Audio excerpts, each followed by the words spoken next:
There's a quiet stirring in the hearts of people today.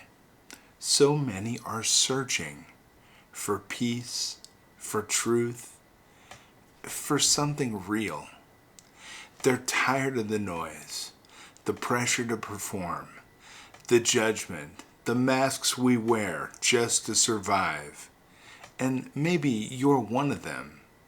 Maybe you've been chasing something that still hasn't filled the ache inside. Or maybe you've been walking through life with a brave face, but your soul is exhausted. Let me tell you something. This chapter, today's chapter, Matthew 7, is not just scripture. It's a call to wake up. It is Jesus at his most personal, most confrontational, and most compassionate. It's not about religion, it's about transformation. It doesn't pat you on the back. It takes you by the shoulders, looks in your eyes, and says, there is more.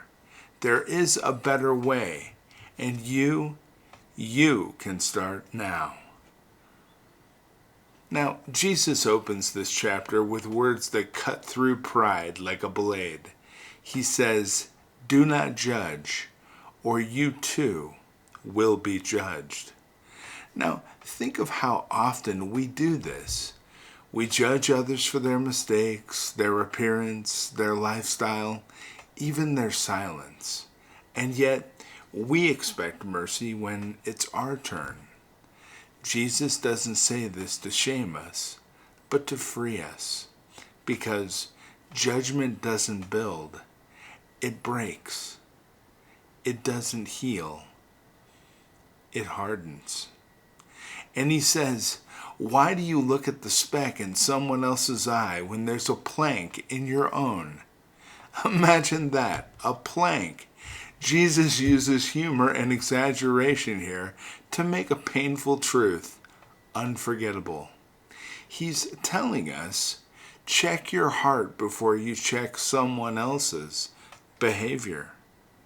And if we stop criticizing and start healing, stopped comparing and started caring, imagine the change in our homes, our cities, and eventually our world.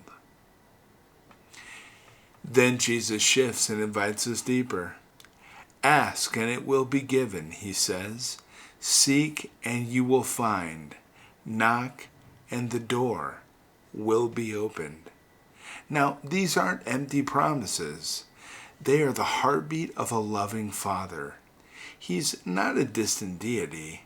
He's close. And he's listening. He wants you to come to him again and again with your doubts, your dreams, your desperation. But here's the truth. Sometimes asking means waiting. Seeking means wrestling. Knocking means persistence, even when your knuckles bleed. But don't stop. Don't quit. Because the God who hears you is also the God who shapes you. And sometimes the greatest gift isn't the thing you asked for. It's the faith he formed in you while you waited.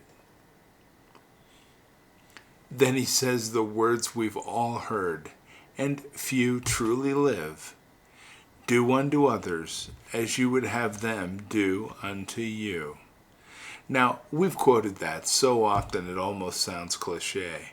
But this is not a Hallmark card. It's a revolution. It means you forgive even when they don't apologize. You show kindness, not because they deserve it, but because you are committed to being the light. It means loving your enemy, feeding the stranger, listening instead of yelling, and choosing peace when revenge feels better. If everyone on earth lived by this one sentence, war would end, greed would crumble, and justice would rise.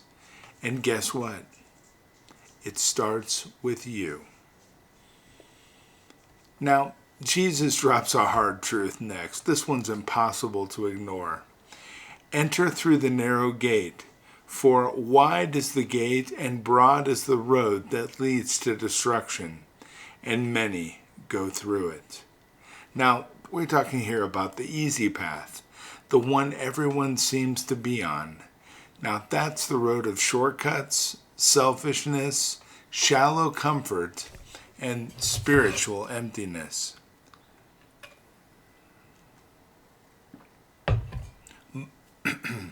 But the narrow gate, that's the road of self-denial, sacrifice, and deep, unwavering truth.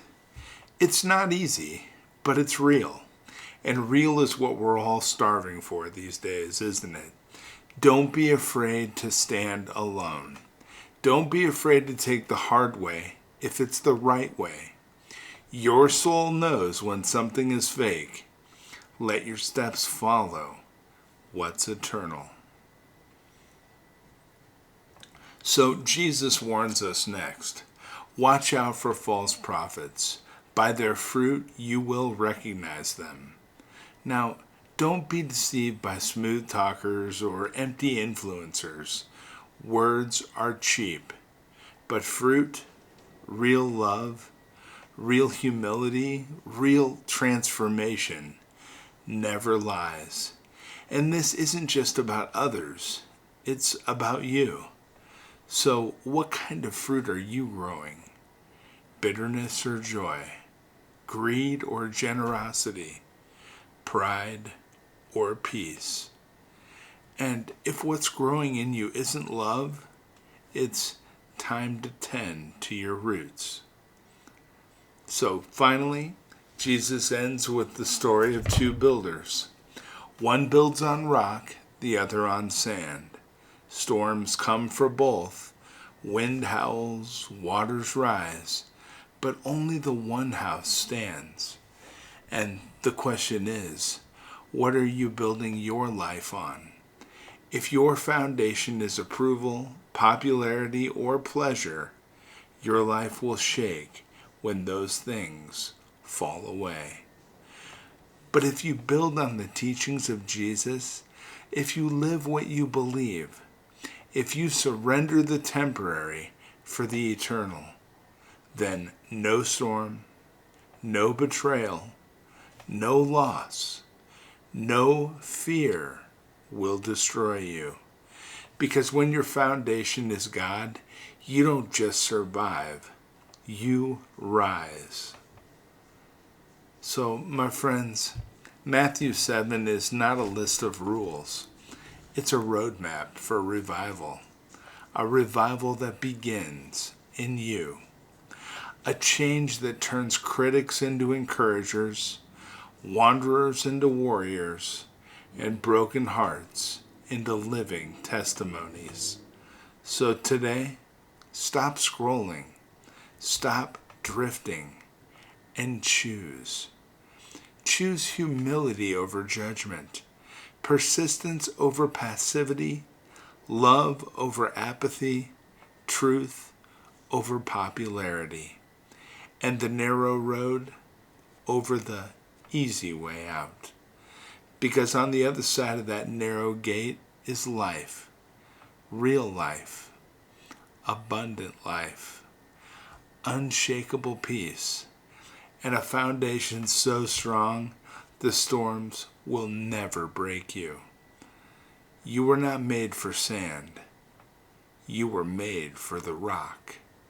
So build, stand, and shine.